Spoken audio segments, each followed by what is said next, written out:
আপনারা যেখান থেকে দেশ রূপান্তরের সঙ্গে যুক্ত রয়েছেন সবাইকে স্বাগত। আমরা আপনাদেরকে জানিয়ে রাখতে চাই, বিএনপির চেয়ারম্যান তারেক রহমান 11 দলীয় জোটের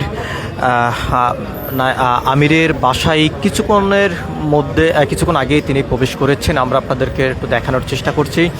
তারেক রহমানের আগমনকে ঘিরে এখানে গণমাধ্যম কর্মী থেকে শুরু করে বিভিন্ন নেতাকর্মীরা এখানে উপস্থিত রয়েছেন। এর পাশাপাশি আমরা আপনাদেরকে যদি জানিয়ে রাখতে চাই, যেমনটি আমরা জানতে পেরেছি, দীর্ঘ 17 বছর পর্যন্ত বাংলাদেশের সাধারণ মানুষের যে অধিকার, সেটি থেকেই বিগত সরকার শেখ হাসিনা বঞ্চিত করে রেখেছেন বলে এমনটিও কিন্তু অনেকে জানিয়েছেন। এবং সব কিছু মিলিয়েই ত্রয়োদশ জাতীয় সংসদ নির্বাচনের মধ্য দিয়েই জনগণ যে সরকার গঠন করার সিদ্ধান্ত নিয়েছেন এবং শপথের মধ্য দিয়েই সাধারণ মানুষের অধিকার প্রতিষ্ঠা করার লক্ষ্যে এবং বিভিন্ন রাজনৈতিক দলের নেতাকর্মীদের সঙ্গে তারেক রহমান যোগাযোগ করছেন এবং অবাধ, সুন্দর, সুষ্ঠু, নিরপেক্ষ একটি রাষ্ট্র প্রতিষ্ঠা করার জন্য আমরা আপনাদেরকে একটু সরাসরি দেখানোর চেষ্টা করছি। তারেক রহমানের আগমনকে ঘিরে এখানে গণমাধ্যম কর্মী থেকে শুরু করেই সর্বস্তরের জনগণ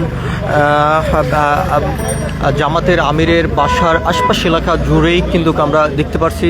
এর বাহিরে যদি আমরা আপনাদেরকে আরও একটি বিষয় জানিয়ে রাখতে চাই, তারেক রহমানের আগমনকে ঘিরে বসুন্ধরার আশপাশ এলাকা জুড়ে এবং জামাতের আমিরের বাসার আশপাশ এলাকা জুড়েই ব্যাপক নিরাপত্তা জোরদার করা হয়েছে।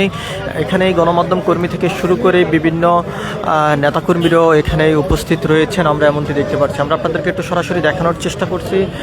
বসুন্ধরা আবাসিক এলাকায় জামাতের আমিরের যে বাসভবনটি রয়েছে, সে বাসভবনের সামনের থেকে সরাসরি যুক্ত এখন থেকে প্রায় 2-3 মিনিট আগেই তারেক রহমান আমিরের বাসার ভিতরে প্রবেশ করেছেন এবং তার সাথে সৌজন্য সাক্ষাৎ করবেন এবং আগামীতে রাষ্ট্র পরিচালনার বিষয় নিয়ে হয়তো বা আলোচনা হবে এমনটি ধারণা করা যাচ্ছে। এবং জামাতের আমিরের সঙ্গেই সৌজন্য সাক্ষাৎ শেষে বিস্তারিত জানা যাবে কোন বিষয় নিয়ে কথা বলেছেন জামাতের আমিরের সঙ্গেই বিএনপি চেয়ারম্যান তারেক রহমান। এরপরে বিস্তারিত তথ্য জানা যাবে। আমরা আপনাদেরকে একটু দেখানোর চেষ্টা করছি। এখানেই গণমাধ্যম কর্মী থেকে শুরু করে আইনশৃঙ্খলা রক্ষাকার বাহিনী এবং 11 দলীয় জোটের নেতাকর্মীরা আজ এখানে উপস্থিত রয়েছেন। সব কিছু মিলিয়ে যদি আমরা আপনাদেরকে জানিয়ে রাখতে চাই, তারেক রহমানের আগমনকে ঘিরে আমরা দেখেছি বসুন্ধরা এলাকার আশপাশ এলাকা জুড়ে ব্যাপক নিরাপত্তা জোরদার করা হয়েছে এবং দীর্ঘ 17 বছর পর তারেক রহমান বাংলাদেশের মাটিতে তিনি পা রেখেছেন এবং জনগণের যে অধিকার প্রতিষ্ঠা করার লক্ষ্যে তিনি যে প্রতিশ্রুতি দিয়েছেন 31 দফা, এবং সেই 31 দফা বাস্তবায়ন করার লক্ষ্যে আগামীর বাংলাদেশের মানুষের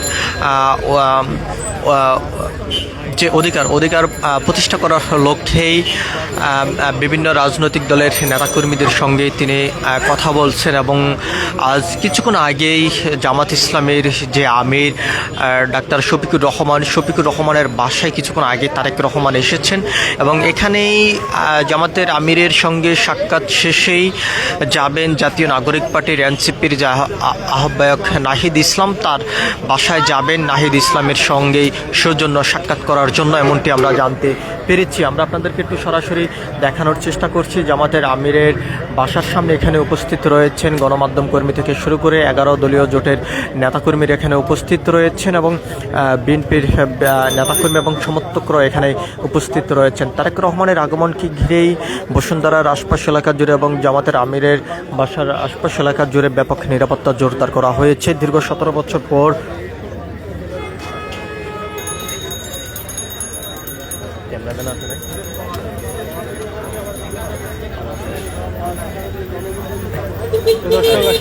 এই ছিল আমাদের সর্বশেষ আমরা আপনাদেরকে একটু সরাসরি দেখানোর চেষ্টা করছি দেশ রূপান্তরের ক্যামেরার মাধ্যমে। দীর্ঘ 17 বছর পর তারেক রহমান বাংলাদেশের মাটিতে পা রাখার পরে সাধারণ মানুষের কাছে তিনি ছুটে চলেছেন এবং শহর থেকে গ্রাম থেকে প্রত যে অজরাপাই গ্রামেও কিন্তু তিনি ছুটে চলেছেন। আমরা দেখেছি নির্বাচনের মাঠ চষে বেড়াচ্ছেন এবং ত্রয়োদশ জাতীয় সংসদ নির্বাচনের মধ্য দিয়ে জনগণ যে সিদ্ধান্ত নিয়েছেন আগামীর বাংলাদেশের দায়িত্ব কার হাতে তুলে দেবেন সেই সিদ্ধান্ত মোতাবেক এবং তারেক রহমান আগামীর বাংলাদেশকে অবাধ, সুন্দর, সুস্থ, নিরপেক্ষভাবে পরিচালনা করার লক্ষ্যে জামাত ইসলামী থেকে শুরু করে 11 দলীয় জোটের যেই নায়েবে 11 দলীয় জোটের নেতাকর্মী সহ এবং আজ জামাত ইসলামের আমির ডাক্তার শফিকুর রহমানের বাসায় তিনি এসেছেন তার জন্য সৌজন্য সাক্ষাৎ করার জন্য। এখান থেকে সাক্ষাৎ শেষে তিনি যাবেন নাহিদ ইসলামের বাসায়। ডাক্তার শফিকুর রহমানের সঙ্গেই সাক্ষাৎ শেষে বিস্তারিত জানা যাবে কোন কোন বিষয় নিয়ে আলোচনা হয়েছে, আগামীর বাংলাদেশ পরিচালনা করার লক্ষ্যেই কোনো ধরনের পরিকল্পনা হাতে নিয়েছেন এবং কী কী বিষয় নিয়ে কথা বলেছেন সে বিষয়ে জানা যাবে। তবে যেমনটা ধারণা করা যাচ্ছে আগামীর বাংলাদেশকে পরিচালনা করার লক্ষ্যেই বিএনপির যেই 31 দফা যে ইশতেহার ঘোষণা করেছেন এবং তাদের যে ইশতেহারের মধ্যে যে প্রতিশ্রুতি দিয়েছেন সেটি বাস্তবায়ন করার লক্ষ্যেই এবং রাজনৈতিক দলের শীর্ষ লেভেলের নেতাকর্মীদের সঙ্গে আলোচনার মধ্য দিয়ে বাংলাদেশের জনগণের অধিকার প্রতিষ্ঠা করার লক্ষ্যেই তিনি হয়তোবা সাক্ষাৎ কালে কথা বলবেন এমনটি কিন্তু ধারণা করা যাচ্ছে এবং সাক্ষাৎ শেষে বিস্তারিত জানা যাবে